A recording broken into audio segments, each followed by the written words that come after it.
Hello my warriors, welcome to Iqra family. मैं Iqra family के as a bio teacher Shahanshah sir आप लोगों के सामने ह्यूमन हेल्थ एंड डिजीज़ का ऑब्जेक्टिव सीरीज पार्ट 1 लेके आया हूँ। ये ऑब्जेक्टिव सीरीज आपके 12 बोर्ड, CUT और भी कुछ कंपटीशन एग्जाम के लिए काम आने वाला है, जो बहुत ही इंपॉर्टेंट है। तो आज हम लोग देखते हैं इस चैप्टर का पार्ट 1 में कितने ऑब्जेक्टिव कवर हुआ है, उसको आज हम लोग उसके एक्सप्लेनेशन के साथ इसको पूरा करते हैं। तो पहला क्वेश्चन हम लोग डिस्कशन करते हैं कि सर पहला क्वेश्चन क्या पूछा है। पहला क्वेश्चन आपका है कि कौन सा युग्म एक संक्रामक और एक गैर संक्रामक रोग है, यानी कौन सा डिजीज आपके कम्युनिकेबल है, कौन सा डिजीज आपके कम्युनिकेबल है और कौन सा डिजीज आपके नॉन कम्युनिकेबल है। कम्युनिकेबल डिजीज वैसा डिजीज जो एक पर्सन से दूसरे पर्सन तक सेपरेट होते हैं, नॉन कम्युनिकेबल डिजीज जो एक व्यक्ति से दूसरे व्यक्ति तक नहीं फैलते हैं। तो ऑप्शन ए में दिया आपका टाइफाइड और एड्स, ऑप्शन बी में आपका दिया है एड्स और कैंसर, निमोनिया और मलेरिया ऑप्शन सी है, ऑप्शन डी आपका है कैंसर और मलेरिया। यहां पर बोला है जो एक व्यक्ति से दूसरे व्यक्ति तक फैलता है वो वाला पहला कौन सा है, और दूसरा जो एक व्यक्ति से दूसरे व्यक्ति तक नहीं फैलता है, यानी आपका एड्स जो है ये एक व्यक्ति से दूसरे व्यक्ति तक फैलता है, ये आपके कम्युनिकेबल डिजीज है। और कैंसर आपका एक व्यक्ति से दूसरे व्यक्ति तक आपका नहीं फैल रहा है, यानी ये आपके है क्या सर, नॉन कम्युनिकेबल डिजीज। इसका मीन आपका option B is a right option. Question number 1 का ऑप्शन बी आपका क्या है, राइट ऑप्शन है। तो नेक्स्ट क्वेश्चन की ओर अब हम लोग फिर मूव करते हैं। सर दूसरा क्वेश्चन में क्या बात हुई है। दूसरा क्वेश्चन आपका दिया हुआ है एड्स का पहला केस कब पाया गया था। अगर हम लोग एड्स के बारे में बात करेंगे तो एड्स के बारे में, एड्स को पहले हम लोग ग्रिट नाम से जानते थे क्योंकि ये आपका गे रिलेटेड डिजीज था, और इस एड्स का फर्स्ट केस अमेरिका में देखा गया था। कहां पर देखा गया था, आपका अमेरिका में देखा गया था। बट ये अमेरिका में इस एड्स का फर्स्ट केस कब, 1981 को देखा गया था। 1981 में अमेरिका में पहले एड्स के केस को देखा गया था। इससे पहले एड्स का नाम एड्स नहीं था, इससे पहले एड्स को हम लोग ग्रिट नाम से जानते थे। और हमारे इंडिया में सबसे पहले एड्स का केस जो था ये आपका आया था 1986 को, यानी अमेरिका में इस केस का जब पता चल गया था उससे 5 साल बाद इंडिया के चेन्नई में आया था। इंडिया के चेन्नई में सबसे पहले ये वाली केस आपका हुआ था।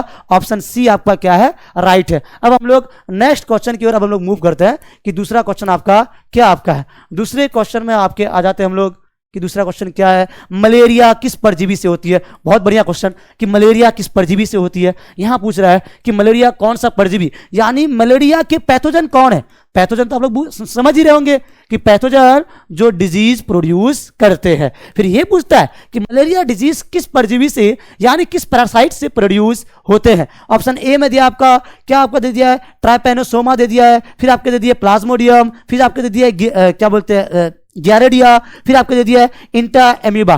फिर हम लोगों को तो इसके बारे में पता है सर, मलेरिया रोग जो उत्पन्न होती है उसका जो रोगाणु है, उसका रोगाणु आपका कौन है सर, उसका रोगाणु है आपके प्लाज्मोडियम। कौन आपके सर, प्लाज्मोडियम उसका रोगाणु है, यानी आपका ऑप्शन बी आपका सही है। फिर कभी कभार एग्जामिनर आपको फंसाने के लिए ऐसे पूछ देगा कि मलेरिया का वेक्टर कौन है, वेक्टर यानी मलेरिया के वाहक कौन है, FAM यानी फीमेल एनाफिलस मॉस्किटो आपकी है। तो फिर हम लोग अब नेक्स्ट क्वेश्चन की ओर मूव करते हैं। नेक्स्ट क्वेश्चन में क्या पूछा है कि एड्स के अंतिम चरण में, क्वेश्चन को थोड़ा पढ़िए बढ़िया से, एड्स के अंतिम चरण में व्यक्ति की मृत्यु किस कारण से होती है।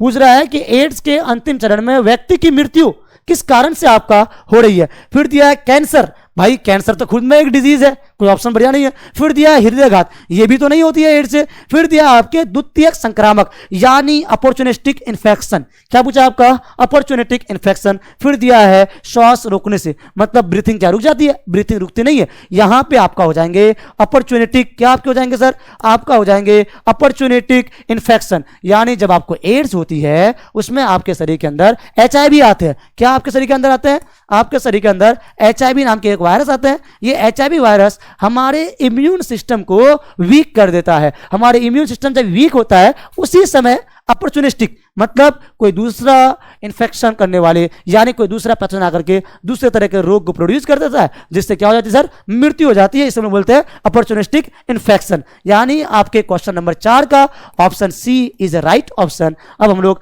नेक्स्ट क्वेश्चन की ओर अब हम लोग मूव करते हैं। सर नेक्स्ट क्वेश्चन क्या है, शराब का लगातार सेवन से किस अंग को नुकसान होते हैं? हमारे बिहार में तो शराबबंदी है, बिहार में तो शराब चल नहीं रहा है, फिर भी व्यक्ति जो होती है शराब का नशा करता है ब्लैक में ऐसे वैसे करके, जो कि बहुत ही क्या सर, बहुत ही बुरी आदत है। ये शराब का नशा नहीं करना चाहिए। अब ये शराब जो पीता है, जो शराबी जो होते हैं, जो अल्कोहल को जो लेते हैं, उसका तो एक तो मानसिक संतुलन बिगड़ ही जाता है, साथ ही साथ उसके बॉडी का एक ऑर्गन को क्षति भी पहुंचाता है। वो ऑर्गन कौन सा है, वही क्वेश्चन आपसे मांग रहा है। वो ऑर्गन दिया है किडनी, जो नहीं होती है सर, फेफड़ा, यहां पर भी उतना इफेक्ट नहीं पड़ता है, आंत, इसको भी उतना नहीं करता है, लेकिन सबसे ज्यादा घातक जो नुकसान जो पहुंचाता है वो पहुंचाते हैं यकृत को। यानी आपका ऑप्शन नंबर सी जो है ये आपके क्या सर, राइट ऑप्शन है। फिर मूव करते हैं क्वेश्चन नंबर 6 की ओर। यहां बोला है कि कैंसर क्या है, व्हाट इज कैंसर। हमें पता है सर कैंसर से बहुत सारे, अभी दुनिया में बहुत सारे व्यक्ति कैंसर नाम के रोग से ग्रसित है। अब ये कैंसर क्या है, ये कैंसर क्यों हो रही है, किस लिए हो रही है, उसके बारे में हम लोग डिस्कशन करेंगे क्लास में। लेकिन अभी क्वेश्चन ये है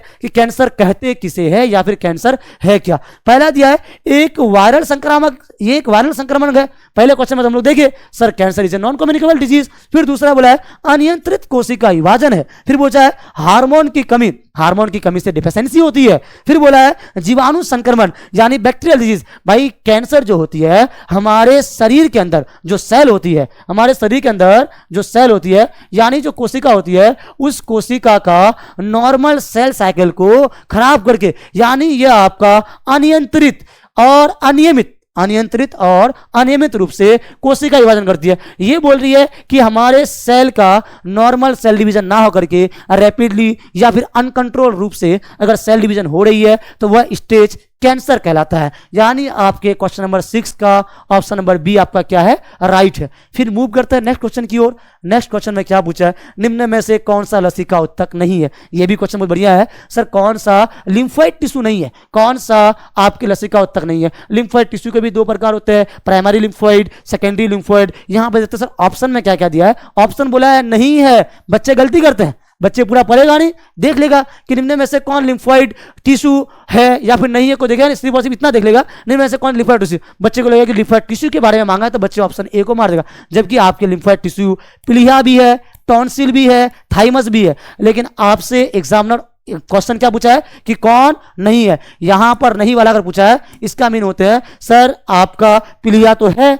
फिर आपके टॉन्सिल भी आपका है, फिर आपके थाइमस भी है, लेकिन जो नहीं है वो क्या सर, अग्नाशय आपका नहीं है। इसका मीन ये हुआ कि क्वेश्चन नंबर 7 का राइट आंसर जो हुआ वो क्या हुआ आपका सर, अग्नाशय हुआ। ये बोल रहा है कि कौन आपका है ना लिम्फोइड टिश्यू नहीं है, यानी लसिका उत्तक नहीं है, वो आपके कौन नहीं है सर, वो आपके अग्नाशय नहीं है। फिर हम लोग मूव करते हैं नेक्स्ट क्वेश्चन की ओर कि यहाँ पे नेक्स्ट क्वेश्चन फिर क्या बोल रहा है, निम्नलिखित में से किसकी प्रचुरता कोलेस्ट्रॉम, निम्नलिखित में से किसकी प्रचुरता आपके कोलेस्ट्रॉम में होती है। यहां पे ऐसे पूछ रहा है सर ये कोलेस्ट्रॉम क्या है, किसी भी प्रेग्नेंट वुमेन की फर्स्ट टाइम जो मिल्क जो फीडिंग कराते हैं बच्चे को, या फिर फर्स्ट टाइम मिल्क जो प्रोड्यूस होते हैं उसमें क्या होता है सर, कोलेस्ट्रॉम बोलते हैं। फिर ये बोलते हैं सर कोलेस्ट्रॉम में कौन सा एंटीबॉडी होता है, या फिर कोलेस्ट्रॉम में किसकी प्रचुरता, किसकी मात्रा अधिक मिलती है। हम लोगों को पता है सर IgG जो है ये प्लेसेंटा से होती है, IgM ये आपका हो जाती है क्या उसको बोलते हैं, ये साइज में सबसे बड़ी है,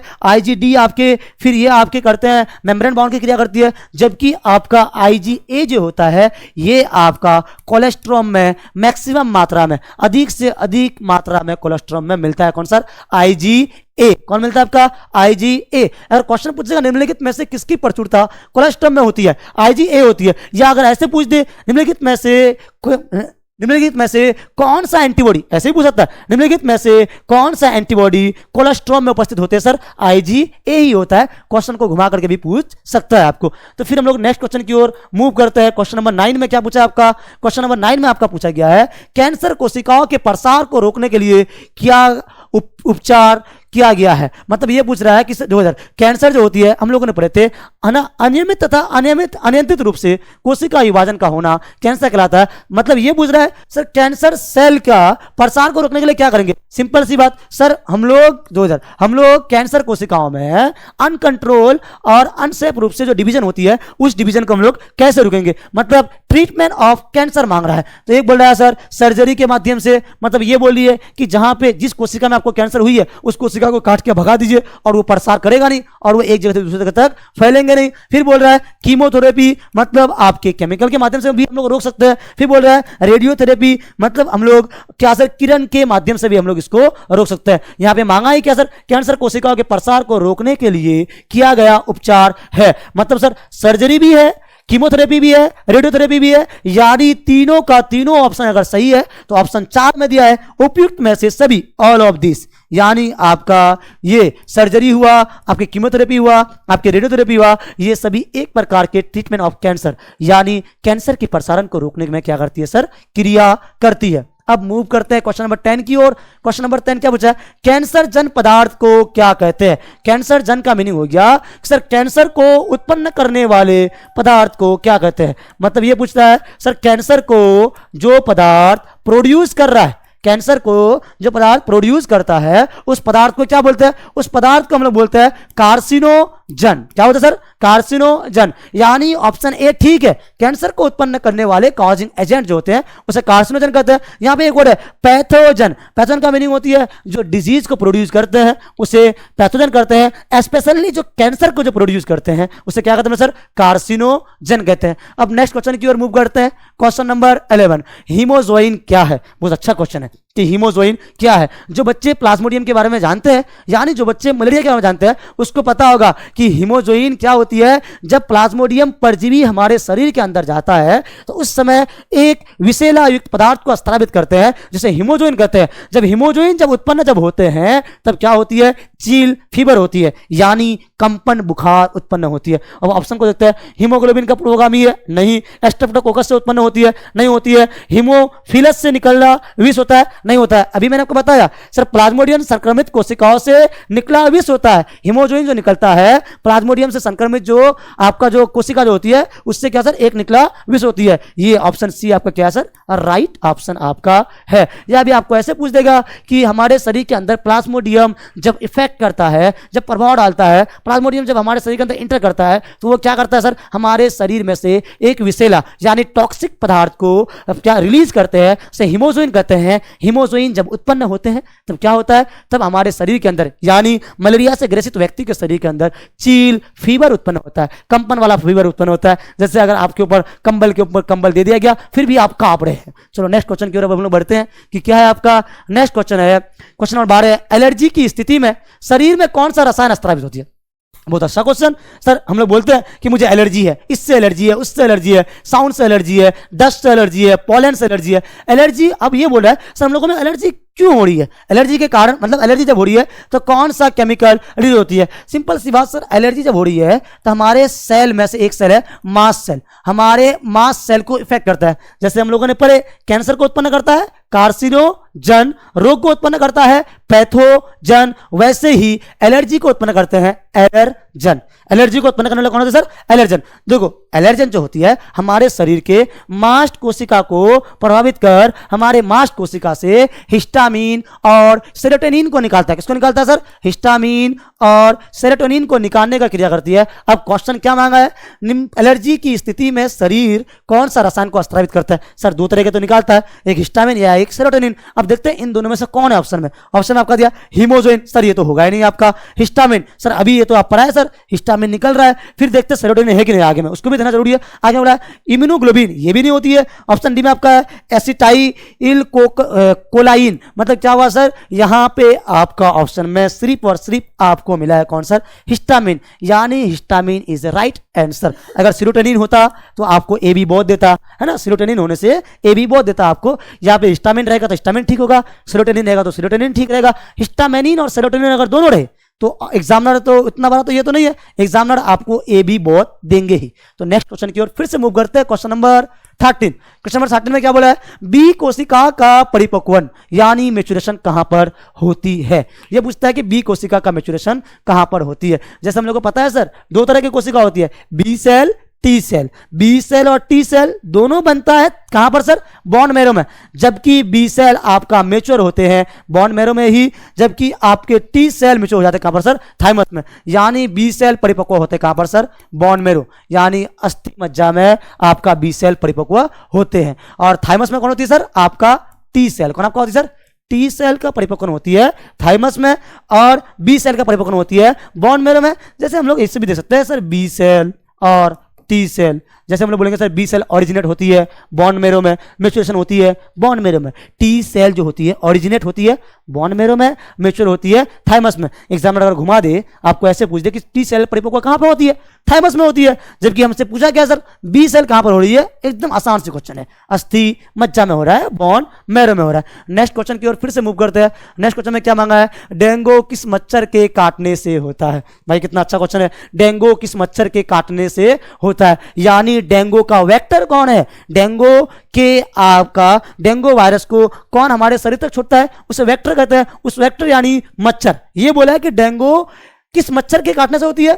यहां पर लिखा है एनोफिलस। फिर मैंने आपको इससे पहले मैंने आपको बताया था सर, एनोफिलस यानी FAM, फीमेल एनाफिलस मॉस्किटो जो होती है, ये हमारे शरीर के अंदर मलेरिया रोग को उत्पन्न करती है। FAM काटने से क्या होती है सर? मलेरिया होती है। जबकि ये जो क्यूलेक्स जो है, क्यूलेक्स से होती है क्या आपको सर? फाइलेरिया आपको हो सकती है। फिर बचा आपका सर एडिज एजिप्टी मॉस्किटो, यानी हमारे शरीर के अंदर डेंगू रोग को जो उत्पन्न करती है उस मच्छर का नाम क्या सर? एडिज एजिप्टी मच्छर। इसके साथ साथ आप क्यूलेक्स को भी आप याद रखिएगा, आप एनाफिलस को भी याद रखिएगा। एनाफिलस जो है मलेरिया करते हैं, एडिज एजिप्टी जो है ये आपके क्या करते हैं सर? डेंगू करते हैं। अब हम लोग फिर मूव करते हैं नेक्स्ट क्वेश्चन की ओर। नेक्स्ट क्वेश्चन क्या है? Question number 15। क्वेश्चन नंबर 15 में आपसे बातें हो रही है HIV वायरस शरीर में किस एंजाइम का उपयोग करता है। बहुत बढ़िया क्वेश्चन है ये। क्वेश्चन मुझे अभी तक अच्छा लगा कि HIV वायरस शरीर में किस एंजाइम का प्रयोग करता है। भाई HIV एक वायरस है, उस वायरस के जेनेटिक मटेरियल क्या है सर? RNA है। अब यहां पे अगर शरीर में अगर इफेक्ट डालेंगे तो RNA से DNA बनाना पड़ेगा। RNA से DNA बनाना रिवर्स ट्रांसक्रिप्शन, और रिवर्स ट्रांसक्रिप्शन के लिए कौन सा एंजाइम यूज होती है आपका sir? Reverse transcriptase enzyme. Reverse transcriptase enzyme आपका यूज होती है। जैसे मैं बोलूंगा सर, ग्रुप ऑफ HIV आपकी जो होती है इसे बोलते हैं रेट्रो वायरस। क्या बोलते हैं sir? Retro virus. Retro virus जो होती है ये करता है आपका रिवर्स ट्रांसक्रिप्शन, यानी ये आपके करते हैं रिवर्स ट्रांसक्रिप्शन। मतलब आपका RNA से DNA, आपका RNA से DNA बनाने का काम करता है। रिवर्स ट्रांसक्रिप्शन के लिए एक एंजाइम होती है, reverse transcriptase enzyme. Reverse transcriptase enzyme. अब ऑप्शन में देखते हैं HIV वायरस शरीर में किस एंजाइम का उपयोग करता है। ऑप्शन ए दिया है लाइपेज, सर नहीं सर। क्या ट्रिप्सिन, नहीं sir. Reverse transcriptase enzyme, sir अभी तो आप बातें कर रहे हैं रिवर्स ट्रांसक्रिप्टेज एंजाइम के बारे में, फिर वही आपका ऑप्शन है। यानी HIV वायरस जो है शरीर में किस एंजाइम के द्वारा क्रिया करती है सर? हमारे शरीर के अंदर वो करती है रिवर्स ट्रांसक्रिप्टेज नाम के एंजाइम की मदद से क्रिया करती है। अब बढ़ते हैं नेक्स्ट क्वेश्चन की ओर। Question number 16। तंबाकू सेवन से कौन सा घटक एड्रेनालिन और नॉन एड्रेनालिन का स्राव बढ़ाता है। भाई तंबाकू तो हमारे इधर का एकदम पूरा फेमस है। कोई कुछ हुआ चलो भाई तंबाकू का सेवन करते हैं। आप लोग देखे होंगे पंचायत, ओ बुटकुन ये हम खैनी खाते हुए लोग लग रहे हैं, उसी टाइप का तंबाकू जो आपका जो है, तंबाकू का सेवन बहुत सारे आदमी करते हैं, लेकिन तंबाकू भी हमारे शरीर के अंदर क्या करता है सर? इफेक्ट पहुंचाता है। बोले सर एड्रेनालिन और नॉन एड्रेनालिन का स्राव तंबाकू में कौन सा चीज है, कौन सा पदार्थ है जिससे होती है? भाई ऑप्शन ए सही है आपका, निकोटीन के कारण। तंबाकू में क्या मिलता है सर? निकोटीन मिलता है, जो आपके एड्रेनालिन और नॉन एड्रेनालिन को बढ़ा देती है, और ये आपके हृदय संपादन गति को भी बढ़ाने का क्रिया करती है। तो कौन आपका सर? निकोटीन। क्या आपका सर? निकोटीन। क्वेश्चन नंबर 17 की ओर मूव करते हैं। 17 में क्या पूछ दिया है? एलर्जी से संबंधित एंटीबॉडी कौन सी है? हम लोगों ने अभी एक क्या किया सर? कोलेस्ट्रॉम से संबंधित कौन है सर? IgA। प्लेसेंटा से IgG। ये किससे सर? ये कोलेस्ट्रॉम से है, ये प्लेसेंटा से है। जबकि आपका IgE जो है ये आपके किससे सर? ये आपके एलर्जी से संबंधित एंटीबॉडी है। यानी यहां पे आपसे क्वेश्चन क्या मांगा है? एलर्जी से संबंधित एंटीबॉडी कौन सी है? तो आपका ऑप्शन नंबर सी आपका राइट है। IgE जो है ये एलर्जी से संबंधित है। क्वेश्चन नेक्स्ट की ओर हम लोग मूव करते हैं। फिर नेक्स्ट क्वेश्चन में क्या क्या बातें हो रही है? नेक्स्ट क्वेश्चन में आपका बातें हो रही है कौन सी? चलो थोड़ा सा इश्यूज पर गया है ना, जो इश्यूज पर है उस इश्यूज को मैं थोड़ा सा पूरा करने की कोशिश कर रहा हूँ। तो सा इश्यूज हुआ है, वो होते रहता है, बड़े बड़े छोटे छोटे शहरों में बड़ी बड़ी बातें होती रहती है, तो उसी को अब हम लोग कर रहे हैं। फिर चलो भाई क्वेश्चन नंबर 18 की ओर मूव करते हैं। क्वेश्चन नंबर 18 में क्या है, वायरस संक्रमण में, आप लोग भी पढ़िएगा, वायरस संक्रमण में कोशिका द्वारा उत्पन्न वह पदार्थ जो अन्य कोशिकाओं को संक्रमण से बचाता है। बहुत बढ़िया क्वेश्चन। अगर हम लोग बोलेंगे सर बैरियर, अगर पढ़े हैं तो आपको पता चलेगा सर बैरियर एक क्या होती है सर, साइटोकाइनिन बैरियर होती है। वैसा बैरियर जो एक सेल को दूसरे सेल से क्या करता है सर, इन्फेक्शन करने से वायरस को बचाता है। क्वेश्चन वही है कि वायरस संक्रमण में, कि क्वेश्चन क्या आपका, क्वेश्चन आपका है कि वायरस संक्रमण में किसमें आपका सर, क्वेश्चन आपके है वायरस संक्रमण में हमारे कोशिकाओं को, क्वेश्चन आपके क्या बोल रही है, क्वेश्चन आपका बोल रही है वायरस संक्रमण में कोशिकाओं द्वारा उत्पन्न हुआ पदार्थ जो अन्य कोशिकाओं को संक्रमण से बचाता है ना। यहाँ पे आपका ये बोल रहा है कि सर अगर वायरस किसी कोशिका को संक्रमण करती है, एक कोशिका को संक्रमण होने से दूसरे कोशिका में कौन सा पदार्थ उत्पन्न होती है कि वो उसको बचाने का क्रिया करती है, उसमें होती है आपका इंटरफेरॉन। क्या है सर, इंटरफेरॉन। ऐसे ही हो सकता है हमारे कोशिका के पास एक ऐसे पदार्थ स्त्रावित होते हैं जो वायरस को संक्रमित करने से रोकने का क्रिया करती है, और वो पदार्थ कौन से होते हैं आपका सर, वो पदार्थ आपके होते हैं इंटरफेरॉन। फिर नेक्स्ट क्वेश्चन की ओर मूव करते हैं। नेक्स्ट क्वेश्चन क्या पूछ रहा है आपका, क्वेश्चन नंबर 19 में आते हैं, ट्यूमर क्या है। वाह भाई बहुत अच्छा क्वेश्चन है कि ट्यूमर क्या है। आदमी बोलता है कि मुझे ट्यूमर हो गया, यहाँ ट्यूमर हो गया, वहाँ ट्यूमर हो गया। भाई ट्यूमर क्या है, ट्यूमर ही रूप लेते हैं कैंसर का, तो इसीलिए ट्यूमर हो तो उसको हल्के में मत लो। अब पूछ दिया कि सर ट्यूमर क्या है, ट्यूमर एक प्रकार का वायरस है। क्या भाई कोई ऑप्शन है, तो ट्यूमर तो खुद एक डिजीज है ना। फिर पूछता है सामान्य कोशिकाओं का समूह है। भाई अगर नॉर्मल सेल ही अगर होता तो फिर ट्यूमर क्यों होती। फिर पूछता है असामान्य कोशिकाओं का समूह है। ये क्वेश्चन ठीक है कि ट्यूमर जो होती है ये आपके एबनॉर्मल सेल का ग्रुप है। ये बोल रहा है सर ट्यूमर क्या होती है, हमारे शरीर के अंदर असामान्य कोशिकाओं का जो ग्रुप होते हैं उससे जो सूजन फैलता है उसे हम क्या कहते हैं सर, ट्यूमर कहते हैं। ऑप्शन आपका लिखा हुआ है असामान्य कोशिकाओं का समूह को हम क्या कहते हैं सर, ट्यूमर कहते हैं। ऑप्शन सी आपका क्या है सर, राइट ऑप्शन आपका है। अब क्वेश्चन नंबर 20 की ओर मूव करते हैं। मेटास्टेसिस क्या दर्शाता है, ये तो और भी एकदम अभी ताजा ताजा मैंने आपको पढ़ाया हूं कि सर ट्यूमर कोशिका ही कैंसर कोशिका बनते हैं। ट्यूमर कोशिका का एक स्थान से दूसरे स्थान तक मूव करना मेटास्टेसिस कहलाते हैं। बस बात खत्म।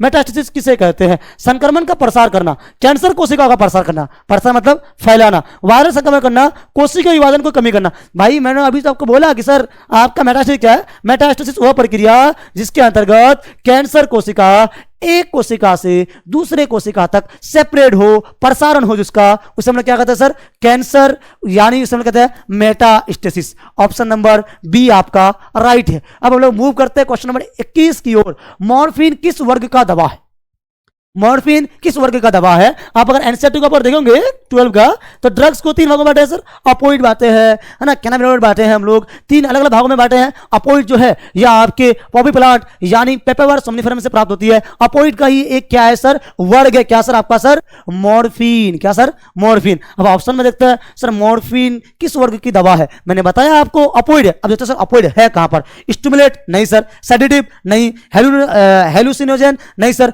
यह यहाँ पे वर्ग मांगा है। कौन सा वर्ग आपका सर, अपोइड आपका वर्ग जो है ये, सॉरी मॉर्फिन जो आपका है ये आपके अपोइड वर्ग का है, यानी अपोइड ड्रग्स का एक क्या है सर, मेंबर है। कौन आपका सर, मॉर्फिन आपके अपोइड वर्ग का एक क्या है सर, मेंबर है, जो आपके पॉपी प्लांट यानी पेपेवर सोमनिफरम नाम के पादप से प्राप्त होता है। चलो फिर नेक्स्ट क्वेश्चन की ओर फिर से हम लोग मूव करते हैं कि नेक्स्ट क्वेश्चन क्या है आपका। क्वेश्चन नंबर 22 डीटीपी वैक्सीन किसे कहते हैं, डीटीपी वैक्सीन किसे कहते हैं। भाई यहीं पे छुपा हुआ है आंसर, डीटीपी।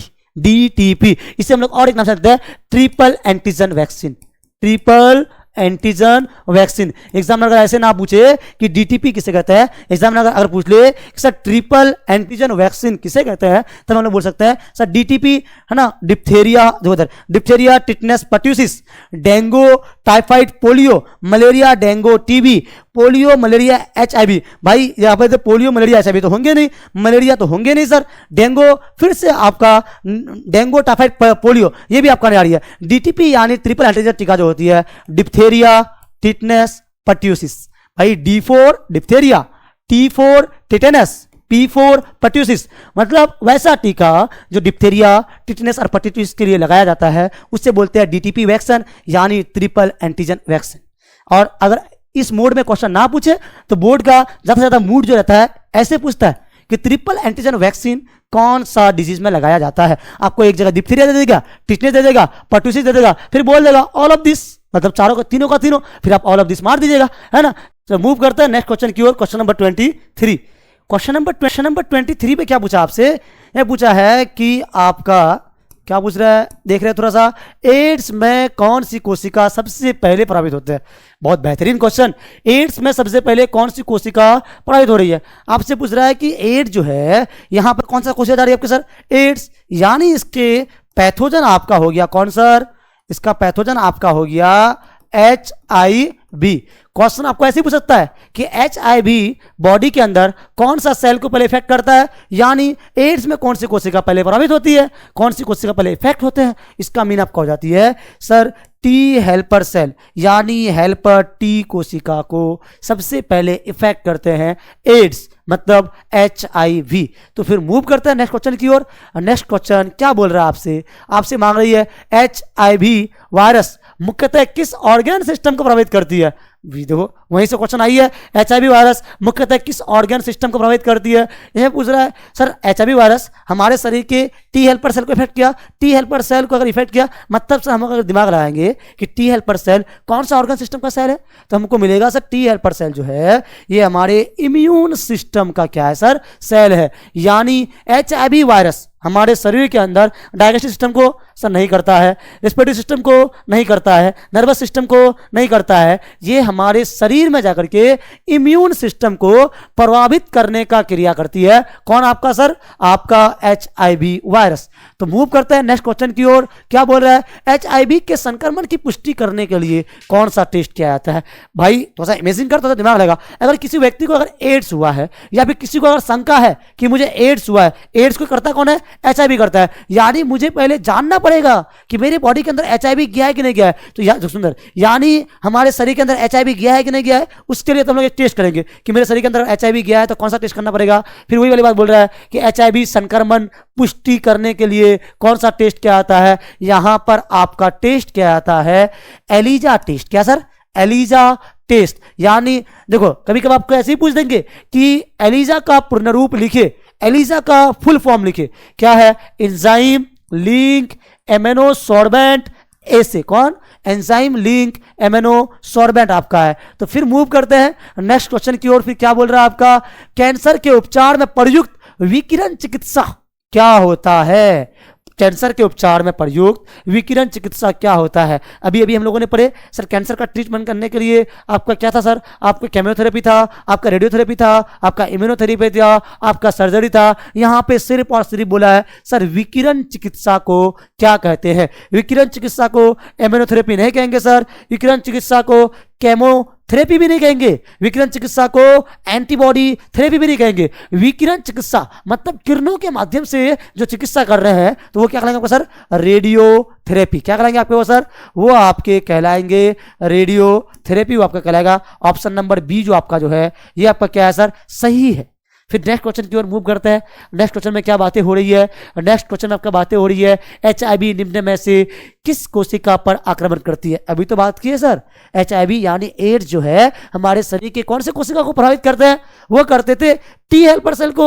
एड्स उत्पन्न होती थी HIV के कारण, एड्स उत्पन्न हो रही थी आपके HIV के कारण। फिर आप बोलेंगे सर ये HIV भी कौन सी कोशिका को कर रही है, भाई एड्स जिसको कर रही थी उसी को HIV करेंगे, यानी आपके टी कोशिका को अफेक्ट करने का क्रिया कर रही है, यानी टी कोशिका के ऊपर आक्रमण करता है कौन सर, HIV वायरस। फिर मूव करते हैं नेक्स्ट क्वेश्चन की ओर। सर नेक्स्ट क्वेश्चन में कौन सी बातें हुई है, नेक्स्ट क्वेश्चन में आपकी बातें, आपका जो हुआ है वो बात है मनुष्य में दाद की बीमारी होती है, यानी मनुष्य में जो रिंगवर्म जो होती है, दांत जो होती है, ये क्यों होती है, गर्मी का मौसम चल रहा है, दांत खुजली बोलता नहीं है, दांत खुजली का दवा ले, इसका दवा ले, उसका दवा ले। भाई ये दांत खुजली कर कौन रहा है, ये दांत हो किसके कारण रही है। देखो इधर, ये दांत जीवाणु के कारण तो नहीं होंगे सर, बैक्टीरिया के कारण ये चीज होने वाली है नहीं, विषाणु वायरस के कारण भी ये नहीं होंगे सर, कृमि द्वारा नहीं सर, हेलमेंथेसिस के कारण भी नहीं होंगे सर। ये किसके कारण होंगे, एक ऑप्शन बचा हुआ है, कवक, यानी आपके शरीर के अंदर रिंगवर्म जो है ये हो रही है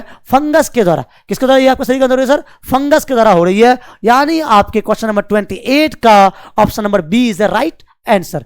फिर नेक्स्ट क्वेश्चन की ओर फिर से हम लोग मूव करते हैं। नेक्स्ट क्वेश्चन में कौन सी क्वेश्चन आ रही है, एचआईवी द्वारा एड्स के कारण, क्वेश्चन को अच्छा से देखते हैं सर। एचआईवी के द्वारा एड्स के कारण, क्या बोला है, एचआईवी के द्वारा एड्स के कारण बनने के बाद, एड्स के कारण बनने के बाद मतलब ये बोल रही है एचआईवी आपकी बॉडी के अंदर गया, एड्स आपको हो गया, उसके बाद क्या बोली है, निम्नलिखित में से कौन सा एचआईवी के संचारण यानी मोड ऑफ ट्रांसमिशन का तरीका नहीं है। ये बोल रहा है कि सर एचआईवी अगर चले गया मेरे बॉडी के अंदर, एड्स हो गया, तो कौन सा तरीका एड्स का फैलाने का तरीका नहीं है। हम लोगों के पास बहुत सारे गलत गलत कंसेप्ट रहता है। हमारे समाज में तो ऐसे ऐसे कंसेप्ट है कि किसी व्यक्ति को अगर एड्स अगर हो गया, उसको एकदम पूरा का पूरा गलत नजर से देखते हैं। ऐसा लग रहा है कि ये आदमी प्रॉपर रूप से एक दुष्ट आदमी है, एक बीमार वाला आदमी है, इसके साथ बात भी करूं तो फैल जाएगा। भाई ऐसी बात नहीं है, ऐसी बात नहीं है। एड्स फैलने का एक संचालन का उसका एक मोड भी होता है, तरीका भी होती है, लेकिन क्वेश्चन क्या मांगा है, जिस तरीका से एड्स नहीं फैलता है। तो हम लोग ऑप्शन को देखते हैं, ऑप्शन का हम लोग एनालिसिस करते हैं।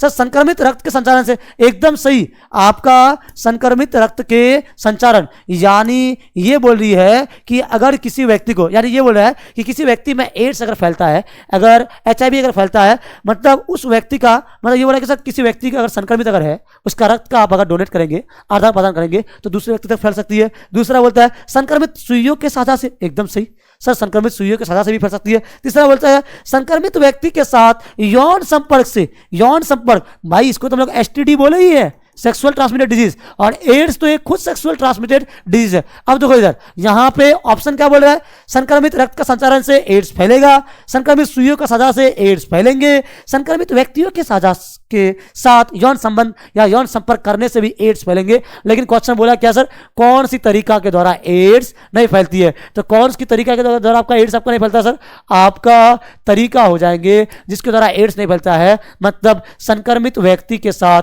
हाथ से एड्स नहीं फैलेगा। आप एग्जांपल, किसी व्यक्ति से हाथ मिलाते हैं तो आपको एड्स नहीं होगी। ये गलत कंसेप्ट है कि एड्स वाले व्यक्ति से बात कर लिए तो एड्स हो गया, एड्स वाले व्यक्ति के साथ हाथ मिला लेते हो एड्स हो गया। भाई एड्स क्यों हो रही है आपको तो पता है सर, संक्रमित रक्त का संचारण से, संक्रमित सुई का साझा करने से, संक्रमित व्यक्ति के साथ यौन संपर्क करने से। बट क्वेश्चन वाला भी बहुत ज्यादा चालाक है, ये भी पूछ लिया है कि कौन सा तरीका सही नहीं है। भाई कौन सी तरीका सही नहीं है एड्स का फैलने का, संक्रमित व्यक्ति से हाथ मिलाने से। फिर आप मूव करते हैं नेक्स्ट क्वेश्चन की ओर। नेक्स्ट क्वेश्चन में क्या आपका बोला है, नेक्स्ट क्वेश्चन में आपका बातें आपका हुआ है कोलेस्ट्रॉम में उपस्थित, कोलेस्ट्रॉम में उपस्थित एंटीबॉडीज जो नवजात शिशु को कुछ रोगों से बचाती है। ये पूछ रहा है कोई अगर न्यूबॉर्न बेबी है, वो अगर मम्मी के अगर कोलेस्ट्रॉम को अगर ले रहा है, तो उस कोलेस्ट्रॉम में कौन सा एंटीबॉडी है जो उस बेबी को रोगों से बचाने का क्रिया करती है। भाई सिंपल सी बात, मैंने आपको बताया था सर उसमें क्या आपका है, उसमें आपका होता है IgA, यानी क्वेश्चन नंबर 30 का आपका IgA, मतलब ऑप्शन नंबर बी आपका राइट है। तो फिर नेक्स्ट क्वेश्चन की ओर मूव होते हैं। नेक्स्ट क्वेश्चन में क्या पूछा आपका, कोशिका मध्यस्थ प्रतिरक्षी cell mediated immunity, cell mediated immunity में कौन भाग लेती है, कौन भाग लेती है, सेल।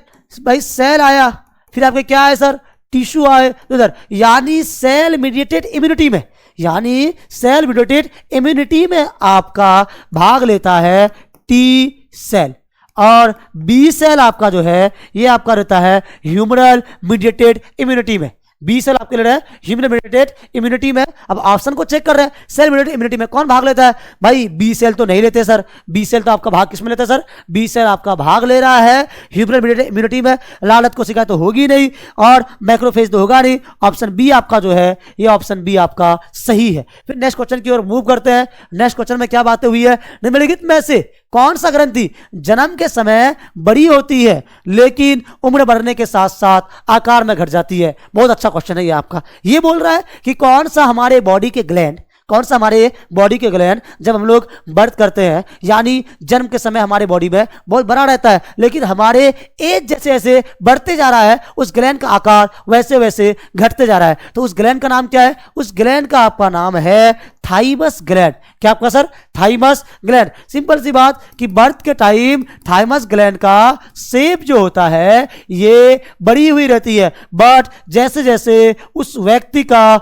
एज इंक्रीज करता है तो इस थाइमस ग्लैंड का शेप डिक्रीज करता है। अगर पूछ ले कि बर्थ के टाइम कौन सी ग्लैंड की बड़ी होती है और जैसे जैसे वो इसका एज इंक्रीज होती जाती है, यानी उम्र बढ़ते जा रहा है, तो वैसे वैसे उसके आकार घटते जाती है। तो ये कौन होगी? ये आपका हो जाएंगे कौन सर? ये आपका हो जाएंगे थाइमस ग्लैंड। तो अब हम लोग नेक्स्ट क्वेश्चन की ओर मूव करते हैं। नेक्स्ट क्वेश्चन में क्या आपका बातें चल रही है?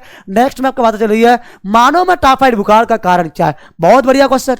मानव में टाइफाइड बुखार का कारण क्या है? मैंने इससे पहले मैंने आपको दिखाया था एक क्वेश्चन में सर कि टाइफाइड रोग, सर टाइफाइड रोग का वेक्टर कौन है, यानी टाइफाइड रोग को मतलब कौन सा वाहक के माध्यम से हो रही है? मैंने बताया था सर एडीज एजिप्टी मॉस्किटो। कौन आपका सर? Aedes aegypti mosquito. अब इस एडीज एजिप्टी मॉस्किटो के अंदर में क्या है जो टाइफाइड उत्पन्न करते हैं, यानी आपका टाइफाइड बुखार का पैथोजन का नाम क्या है? टाइफाइड बुखार का पैथोजन का नाम क्या है? अगर आप देखेंगे तो टाइफाइड जो है एक प्रकार के बैक्टीरियल रोग है, एक प्रकार के बैक्टीरियल डिजीज है, यानी जीवाणु जनित रोग है।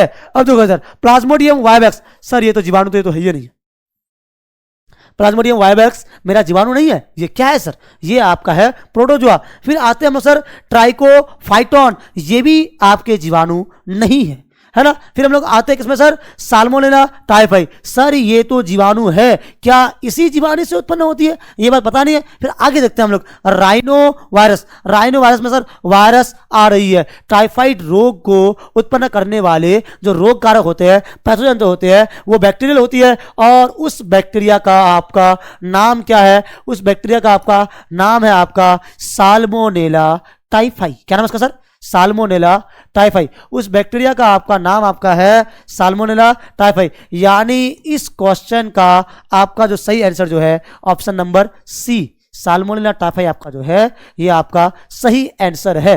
अब हम लोग मूव करते हैं नेक्स्ट क्वेश्चन की ओर। सर कौन सी क्वेश्चन है नेक्स्ट आपका? प्रतिरक्षी प्रणाली में एंटीबॉडी का मुख्य कार्य क्या है? बहुत अच्छा क्वेश्चन। प्रतिरक्षी प्रणाली में मतलब आपका इम्यून सिस्टम में आपका एंटीबॉडी का मुख्य काम क्या है? एंटीबॉडी क्या काम करता है? हमारे शरीर के अंदर एंटीबॉडी है। ये एंटीबॉडी का मुख्य काम क्या है भाई? हमारे शरीर में जो एंटीबॉडी जो है हमको पता है सर, एंटीबॉडी जो है ये एंटीजन से फाइटिंग करते हैं, यानी बाहर से इन्वायरमेंट से जितने पैथोजन आते हैं सभी पैथोजन से लड़ने का क्रिया करती है। और पैथोजन जो होती है ये हमारे बॉडी को क्या करता है सर? एक प्रकार के रोगों से संक्रमण करती है। तो अब हम लोग ऑप्शन में देखते हैं सर, ऑप्शन में कैसा ऑप्शन आपका दिया गया आपका है। पहले दिया है ऑक्सीजन लेके जाता है, भाई ये ऑप्शन तो पूर्ण रूप से गलत है, ऑक्सीजन लेके जाएगा नहीं। फिर बोला है संक्रमण से लड़ने का क्रिया करती है। फिर आगे देखते हैं खून को जमा करता है, भाई इसको तो प्लेटलेट्स करता है। फिर बोल रहा है पाचन में सहायता करती है, ये भी नहीं करती है। संक्रमण से लड़ने का क्रिया करती है। संक्रमण करा कौन रहा है सर? एंटीजन करा रहा है, यानी बाहरी कारक करा रहे हैं संक्रमण हमारे बॉडी के अंदर। और बाहरी कारक से लड़ कौन रहा है आपका सर? एंटीबॉडी। यहां पे आपको क्वेश्चन पूछ दिया है सर संक्रमण से लड़ने का क्रिया करती है। सिंपल सी बात भाई, संक्रमण से लड़ने का क्रिया कौन करती है सर? एंटीबॉडी कर रहा है। एंटीबॉडी का मुख्य कार्य है संक्रमण से लड़ना, संक्रमण से लड़ना। हम लोग फिर मूव करते हैं नेक्स्ट क्वेश्चन की ओर। नेक्स्ट क्वेश्चन आपका क्या है? नेक्स्ट क्वेश्चन आपके है एंटीबॉडी बनाने का कार्य कौन सा कोशिकाएं करती है? बहुत अच्छा क्वेश्चन है भाई, एंटीबॉडी बनाने का कार्य कौन सी कोशिका कर रही है? फिर आपसे पूछता है कि सर एंटीबॉडी को हमारे शरीर के अंदर जो एंटीबॉडी जो बनती है, इस एंटीबॉडी को बनाता कौन सा कोशिका है? हमारे शरीर के अंदर जो एंटीबॉडी जो है उस एंटीबॉडी को बनाने का जो हमारे शरीर के अंदर जो एंटीबॉडी जो है उस एंटीबॉडी को हमारे शरीर के अंदर बनाने का कार्य करती है किस प्रकार की कोशिका? हमारे शरीर के अंदर कौन सी कोशिका करती है सर? बी कोशिका।